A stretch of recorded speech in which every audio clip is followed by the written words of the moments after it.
Alright, magandang gabi po sa inyong lahat mga kababayan. Batang Maynila to each. Tapos na ang maliligayang araw ni Kibuloy. Huwag ka nang mag-inarte. Sumuko ka na, Kibuloy, Loy.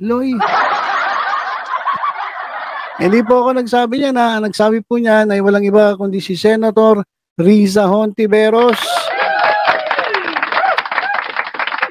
Bilang ng masasayang araw ni Apollo Kibuloy, Opposition Senator Riza Hontiveros had this to say following the issuance of the warrant of arrest against the Kingdom of Jesus Christ founder and 5 others by the Davao Regional Trial Court for sexual abuse. Ayan mga kababayan, eto tingnan natin yung balita. Share ko yung sa screen para makita ninyo. Ayan mga kababayan, bilang na ang masasayang araw ni Apollo Kibuloy. Apollo Kibuloy's happy days are numbered. Opposition Senator Riza Hontiveros had this to say following the issuance of warrant of arrest against the Kingdom of Jesus Christ, KOJC founder and 5 others by the Davao Regional Trial Court for sexual abuse. Hontiveros noted that almost all institutions in the country are already moving to hold Kibuloy accountable. Kaugnay nito, ito pong Senado ay nakapag-issue na rin ng separate arrest order laban kay Kibuloy over his continued refusal to attend the committee inquiry into his alleged crimes. The Philippine National Police, on the other hand, has expressed willingness to work with other law enforcement agencies in arresting the sect leader who claims to be the appointed son of God. Once he is arrested, the Senate Committee on Women, Children, Family Relations, and Gender Equality will expect his appearance in our next hearing.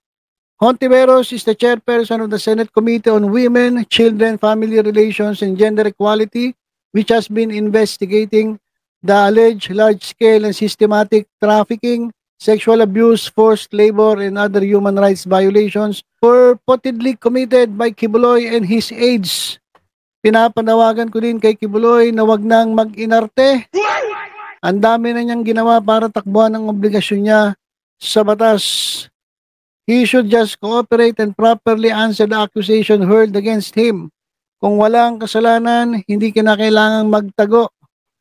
Sa Ingles, if there's no wrongdoing, there's no need to hide. Ayan po ang sabi ni Senator Riza Hontiveros. So mga kababayan, kaugnay din ng balitang ito, may dadagdag ako. Kanina po sa pagpunta ng NBI at kapulisan dyan sa Kingdom of Jesus Christ dun sa ano ba yun? Kingdom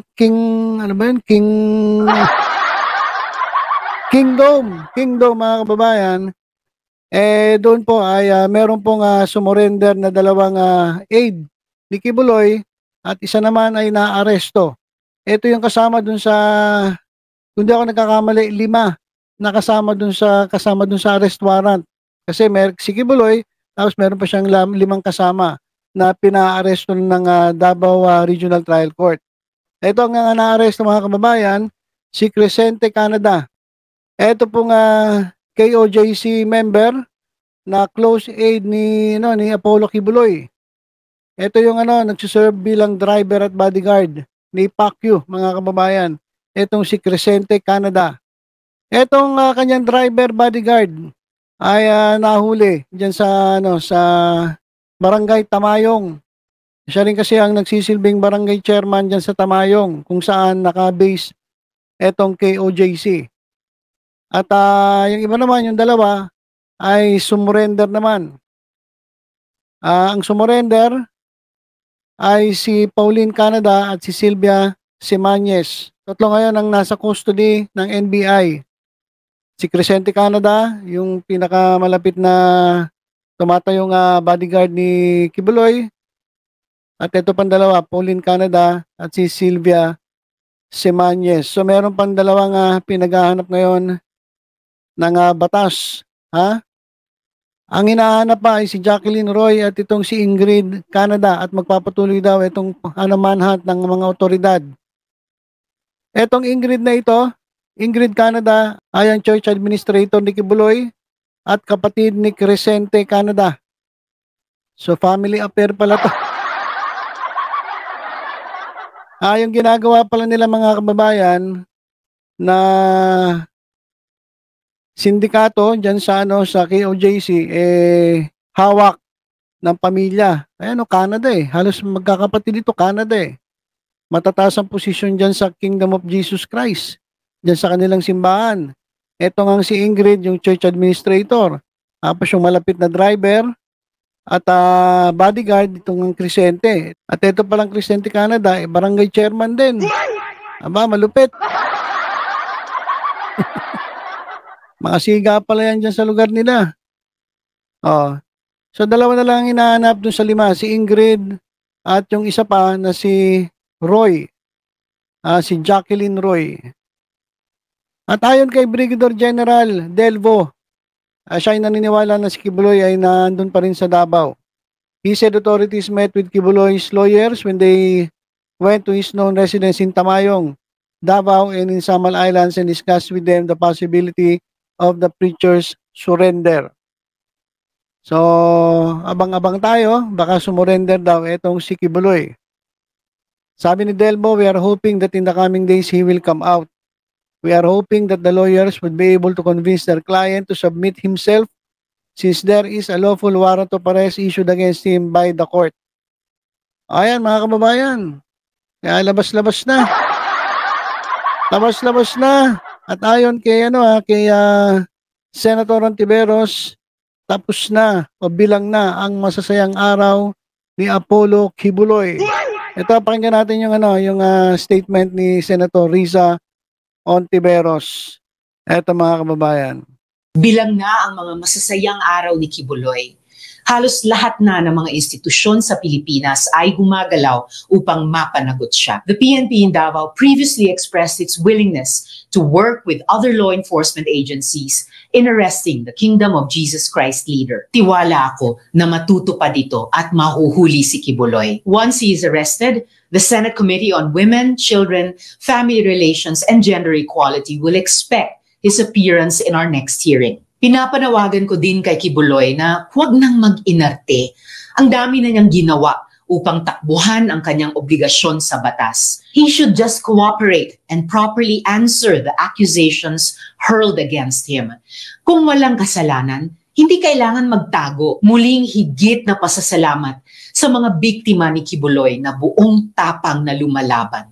Papasaan pa at ang katarungan ay makakamit din. Alright. Bilang na ang mga Alright. Ayan, Kibuloy. Sabi ni Senator Riza Ontiveros, huwag ka nang mag-inarte. Sumuko ka na, harapin mo na yung mga binibintang sa'yo dahil kung wala ka namang kasalanan, hindi mo kinakailangan magtago. Ayan ang hamon ni Senator Riza Ontiveros sa'yo. Saka kung talaga, tapang-tapang mo. Dami-dami mo sinasabi noon ayaw mo harap sa Senado kung ano-ano, halos bastusin mo lahat yung mga senador dyan sa Senado. O ngayon, hindi na Senado usapan, korte na. Etong Davao Regional Trial Court na naglabas ng order na arestuhin ka. Hindi labas na, korte na to, hindi na to Senado. Alam, pag nahuli ka, obligado ka kumarap sa Senado, wala ka magagawa. Bibit-bating ka dun sa ayaw at sa gusto mo. Di ba? Pero, ito na mga kababayan, ito na yung pagharap sa korte. Nasaan na yung mga kaibigan mo? Kibuloy! Nasaan na? Bakit ngayon tahimik? Nasaan na yun ang mga kaibigan nito? Yung mga nagtatanggol dito, si Chabillar. Sino pa ba? Sino pa ba yung mga si Bongo? De La Rosa? Pinaka-paborito ko si Robin Nasaan na kayo? Ngayon, magsalita kayo. Kung ako sa inyo, kakausapin ko na yung best friend ninyo at pasukuin nyo na. Pasukuin nyo na at harapin yung yung kaso. Kasi kung wala ka naman talagang kasalanan, ba't ka matatakot na humarap? Diba? Sabi nga ni Riza Ontiveros kung wala ka namang kasalanan, huwag ka nang magtago. Pagtanggol mo na lang yung sarili mo. May due process naman, sobra-sobra na nga Sobra-sobra na nga ang pagbibigay pagbibigay sa iyo eh. So this time, siguro tapos na, naglaps na yung ano, yung pagbibigay sa iyo. Ito ngayon, harapin mo na itong ano, itong mga binibintang sa iyo. 'Di ba? Hindi ka kasi ano eh, hindi ka naman na Diyos eh. 'Di ba? Hindi ka Diyos. At yung pagiging son of God mo na sinasabi mo, eh, ikaw lang nagsabi niyan. Self-proclaimed appointed son of God. 'Di ba? So kung yan ang tingin mo, na ikaw ay self-proclaimed appointed son of God, eh harapin mo. Harapin mo yung kaso sa iyo kasi makakalaya ka naman eh, 'di ba? Kung wala kang kasalanan. Tapos na o bilang na ang maliligayang araw ni Kibuloy. Kaya wag ka nang mag-inarte. Harapin mo na lang yung mga kaso mo. Yun lang mga kababayan, tutok-tutok lang sa Batang Maynila to, sa iba pang updates. Ingat po tayong lahat. God bless po.